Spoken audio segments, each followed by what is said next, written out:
Quel est votre métier?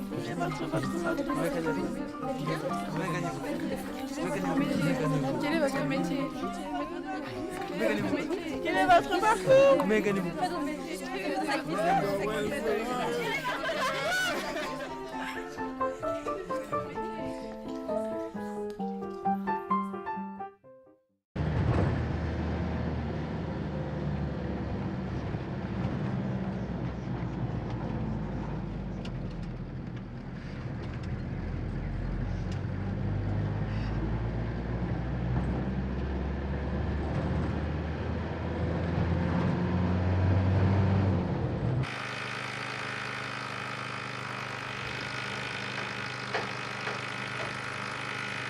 Bonjour, donc Monsieur Lecointe, Antoine, gérant de la société Les Charpentiers des Évoissons.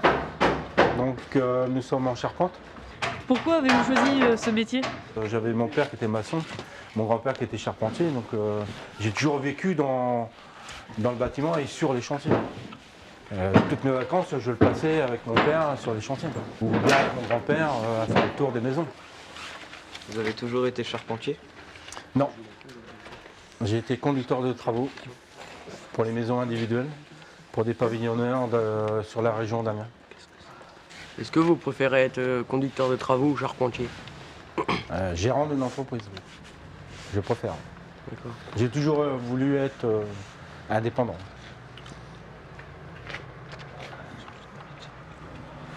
Pourquoi? Pour pas mal de choses. On est libre de faire un peu ce qu'on veut, plus ou moins. Après, on crée une société, c'est pour en vivre et puis pouvoir essayer de le retransmettre à des jeunes comme vous, par exemple, par le biais de la formation. Est-ce que vous avez le vertige? Bah non, sinon je ne ferais pas charpentier. Vaut mieux éviter d'avoir le vertige. Mais bon, ça arrive qu'il y a des jours où on ressent certaines sensations. Est-ce que vous pouvez nous raconter une anecdote par rapport à quand vous montez sur les toits? Bah, à quel niveau? Quand vous étiez jeune, vous n'avez pas peur? Moins que maintenant. On est plus inconscient à l'époque quand on est plus jeune. Mais bon, en vieillissant, on fait plus attention à la sécurité, on va dire. Y a-t-il des risques dans votre métier? Des risques d'accident? Ah oui, à tout moment, hein, puisqu'on est toujours monté sur la charpente. Il y a des risques de chute, les chutes, les blessures, les coups de marteau, les coupures.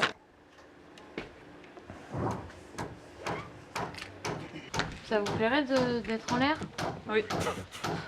Je suis déjà monté sur un toit avec mon grand-père et tout, j'ai trouvé que c'était bien, c'est pour ça que je le fais. T'aimes bien ça? Par exemple. Comment posez-vous une charpente?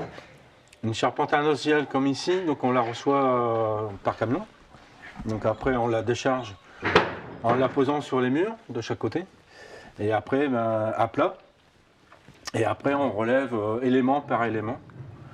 Et après c'est venu fixer sur une sablière en bois, la pièce de bois qui est sur la maçonnerie. Et après on fixe toutes les fermettes, une à une, comme là. Après vous avez des pièces de bois ici en haut, là, et puis ici en bas, ça s'appelle des contreventements, pour maintenir toutes les fermettes bien droit, bien d'aplomb. Combien de clous utilisez-vous pour faire une charpente? Alors là, ça dépend. Ici, on va utiliser, je pense, entre 10 et 15 kilos. Mais ça peut monter beaucoup plus haut, suivant les maisons. En charpente industrielle, on met beaucoup de clous. Par exemple, là, une pièce de bois, comme vous avez en haut, là, vous avez 2 clous à chaque fois. Donc là, sur une longueur, là, il y a 1, 2, 3, 4, 5, 6, 7 fermettes. Donc là, sur un côté, il y a déjà 14 clous. Là, sur les deux côtés, vous avez 28 clous. Sur 7 fermettes. Et pourquoi pas des vis? Les vis ne sont pas faites pour travailler sur de la charpente industrielle. Ça s'arrache, ça se coupe, ça se cisaille. Qu'un clou est plus fort à l'arrachement qu'une vis.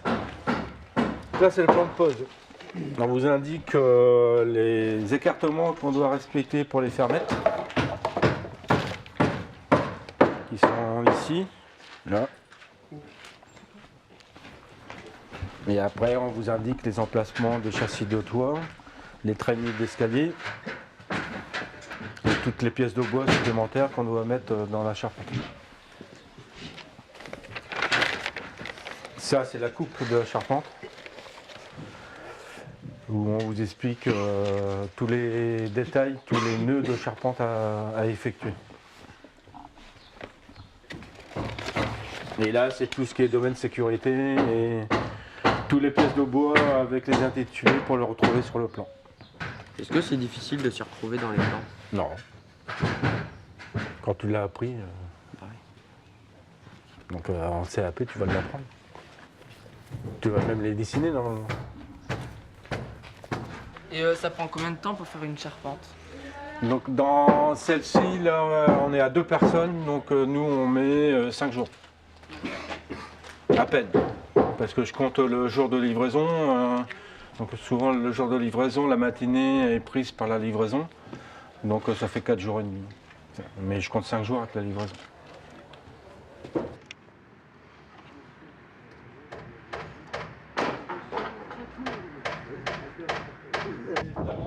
C'est une coriace parce que ça fait 2 jours qu'elle brûle. Mais elle brûle pas. Vous voyez morceau par morceau. Vous voyez les morceaux grands.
Nous conseillerez-vous ce métier? Oui, tout à fait. Oui.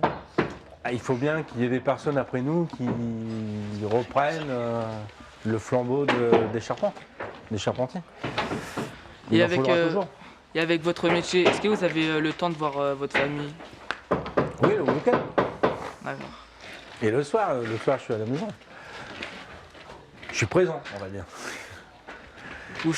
C'est vrai qu'en tant que gérant, c'est pas facile, mais on peut arriver à trouver. De toute façon, il faut trouver le moment d'être avec la famille et puis s'occuper de l'entreprise. On ne peut pas considérer tout le temps l'entreprise. Et vous, vous allez rester dans le bâtiment ou... Oui. Oui. Vous êtes diriger dans quoi? Plomberie. Moi, dans la maçonnerie. La menuiserie? Maçonnerie. Hein? Maçonnerie. Couverture. Bah c'est bien tout ça. Et pourquoi avez-vous accepté de nous rencontrer? Parce que, bon déjà c'est de l'HER. Ça aurait été une autre école, je sais pas si j'aurais été jusque-là. Mais... Et puis après, il faut bien que vous voyez, c'est un peu comme une formation. Aimeriez-vous former un apprenti? Oui. Mais j'ai pas les moyens pour le moment. Il faudrait que j'ai un peu plus de travail que maintenant. Si tout va bien, peut-être au mois de septembre. Ça a l'air de reprendre, donc si je vois que le travail rentre plus que maintenant, oui, pourquoi pas prendre un apprenti.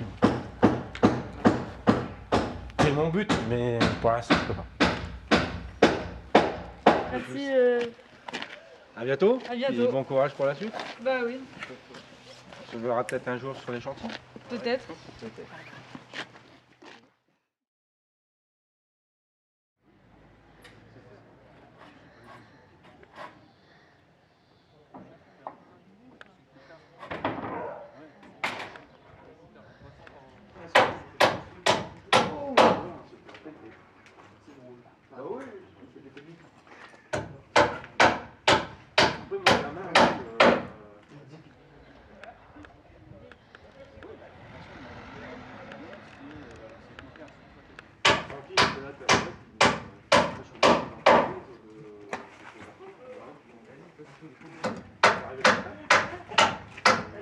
Par hasard.